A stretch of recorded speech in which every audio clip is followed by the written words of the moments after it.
volta com pré-estreia. E eu e a Roberta estávamos lá atrás e a gente sentiu uma atração assim viemos para esse lugar.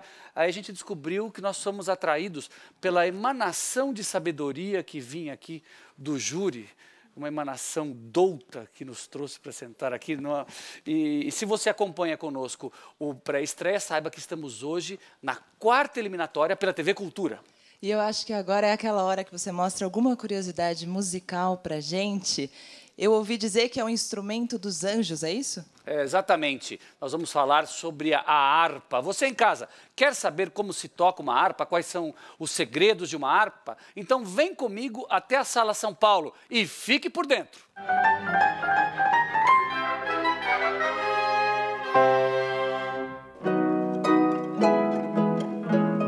Eu estou aqui do lado de um instrumento que eu pessoalmente considero maravilhoso, a harpa.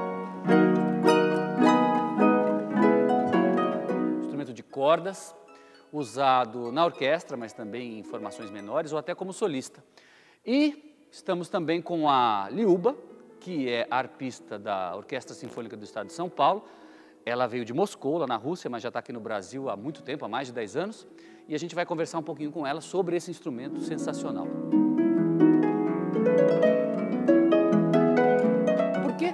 As cordas têm cores. É, na realidade, para ajudar um músico que toca harpa a discernir as notas.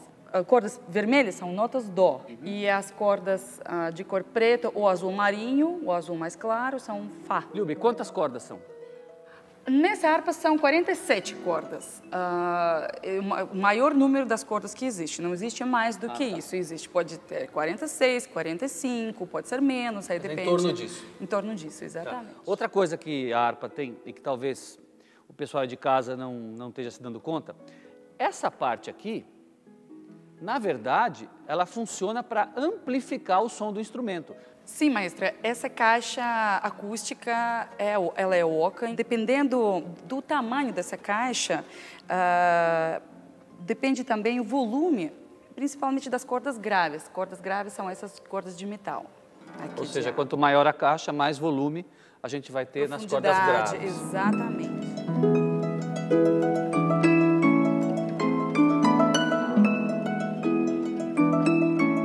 Olha, a gente tem 7 pedais. Do, Ré, Mi, Fá, Sol, Lá, Si. Cada pedal corresponde a uma dessas notas. Eu vou pedir para a Liuba mostrar o acionamento dos pedais. A gente vai ver essas pecinhas aqui se movendo, veja. Então, é um mecanismo bem complicado aí dentro. A Liuba estava me contando agora há pouco que as primeiras harpas desse tipo construídas tinham cerca de 1.500 pecinhas dentro dela. Essa harpa ela é em torno de 40 quilos. O próprio instrumento foi projetado como um ponto de equilíbrio, que na realidade, quando aprende a tocar harpa, tem que descobrir e conforme a estatura da pessoa, a postura, como senta, encontra esse ponto que, por exemplo, eu vou soltar, algum instante ela fica...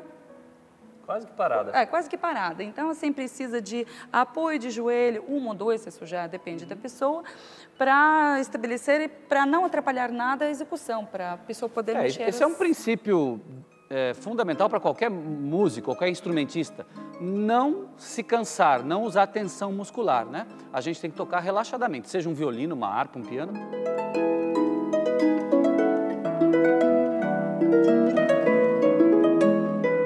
Independente dele ter um som bonito e ser bem tocado, ele em si é uma obra de arte. Vejam aqui essa parte que se chama coluna, toda decorada, é uma decoração entalhada à mão, é um trabalho de artesanato, coberto com folhas de ouro, é assim desde o século XIX, e quando os instrumentos tinham também esse apuro na sua confecção. Na realidade, hoje em dia essas harpas são muito modestas, porque antigamente cravavam as pedras preciosas, inclusive as cordas nas harpas irlandesas, da Irlanda e tudo, eram de ouro, Uau. De prata, de bronze, as próprias cordas de metais.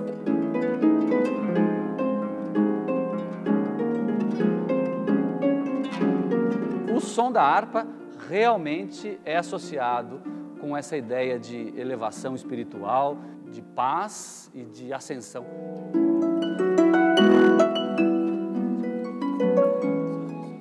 E seguimos com a nossa quarta eliminatória, com o último candidato desta tarde, Roberta.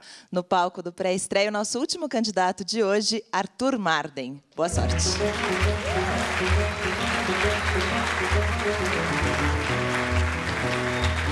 Bem-vindo, Arthur, ao palco do pré-estreia. Boa sorte para você. O brasiliense Arthur Marden tem 24 anos de idade. Hoje ele está estudando na cidade de Friburgo, na Suíça. Ele começou a estudar piano aos 7 anos de idade, lá em Brasília. Ele também estudou uma temporada em Paris, na França, quando foi orientado pelo professor Edson Elias. E a gente vai ver agora, neste vídeo feito pela Letícia Costa, o que pensa e o que mais faz o nosso candidato. Vamos lá.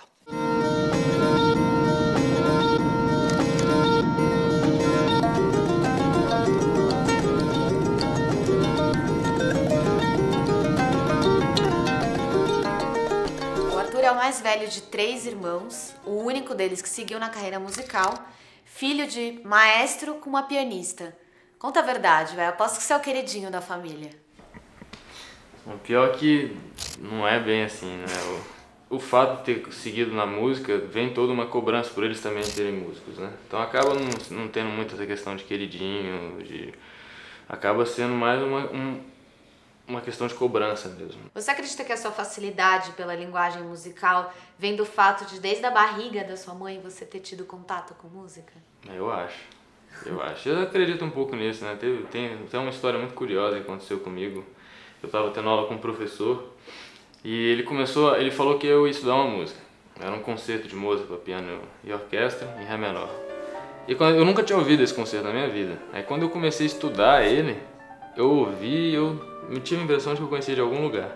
E aí depois eu fui perguntar pra minha mãe, e minha mãe ela estava grávida de mim, quando ela estava estudando esse concerto. Na época ela estava em época de formatura, e depois dessa época ela não chegou a tocar de novo esse concerto, né? Então assim, eu só ouvi isso na barriga dela.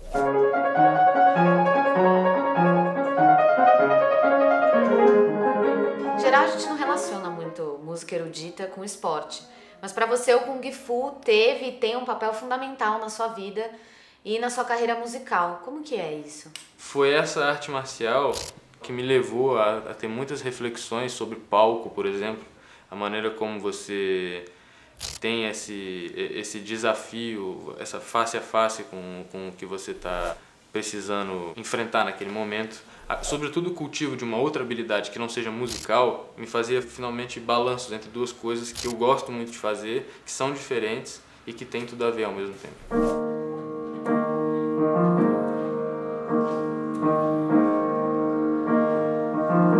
O que eu vejo que é a grande chave que abre todas as portas é a crença. Essa maneira como se você acredita que você pode ou não, né? Se você acredita que dá ou não. Isso é muito sério. Esse negócio de acreditar.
Muito bem, este foi o Arthur Marden executando a sua primeira peça desta prova. A gente ouviu um prelúdio e fuga do célebre Cravo Bem Temperado de Johann Sebastian Bach, prelúdio e fuga em si bemol maior, número 21. Agora eu converso um pouquinho com o Arthur. Arthur, a Roberta fez uma brincadeirinha com você lá dentro, chega aqui mais perto de mim, e eu acho que ela, no fundo, está falando uma coisa séria. Todo mundo leva o seu instrumento, o violinista, o violoncelista, o trompetista. O pianista tem esse problema, né? Ele estuda na casa dele com o piano com o qual ele se acostuma e quando vai tocar em algum lugar se depara com outro instrumento. Isso é um problema real para você, Arthur? O que você me disse? Bom, depende de como você se prepara, né? Real é porque sempre o piano ele tem respostas muito diferentes, muito varia do peso e quando a gente vem para o palco, a gente às vezes está um pouco nervoso, o sangue ele sai todo das extremidades e vem para essas áreas, né, de fuga, né, que a gente quer sair correndo, né? E então aqui fica menos preciso, então qualquer variaçãozinha no peso, que é de pouquíssimas gramas, né, ele já traz para a gente um pouco de insegurança e muitas vezes a mão também sua, né? Então tem inclusive comum é trazer paninho, né, para a gente lencinho para enxugar a mão. Mas Então, do mesmo jeito que o clarinetista limpa o vapor d'água lá dentro, o pianista também precisa de um paninho para limpar o próprio suor. Só não é saliva. As coisas são parecidas. Mas, então, é um problema real vocês terem que... vocês pianistas terem que enfrentar, às vezes, pianos até em péssimas condições, né? E por aí. climas muito ruins também, né? Muito bem. Frios. Problema de pianista. Agora, o Arthur continua com a sua apresentação, tocando uma peça de Chopin. Vamos ouvir.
O Arthur Marden termina a sua apresentação nesta quarta eliminatória do pré-estreia, tocando um dos estudos de Frédéric Chopin, o estudo número 10, opus 25.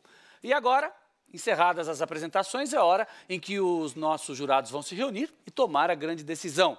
Roberta, o Arthur já está com você aí? O Arthur chegou aqui. E aí, Arthur, o sangue voltou a correr normal ou ainda está só? Mais ou menos, tá voltando. Voltando até pra boca agora, né? Já está quase dando para falar, então eu não vou forçar. A gente vai ficar aqui agora na torcida. Com você, maestro. Então agora, pessoal, aguardem. No próximo bloco, a decisão. Não saia daí, a gente volta já já.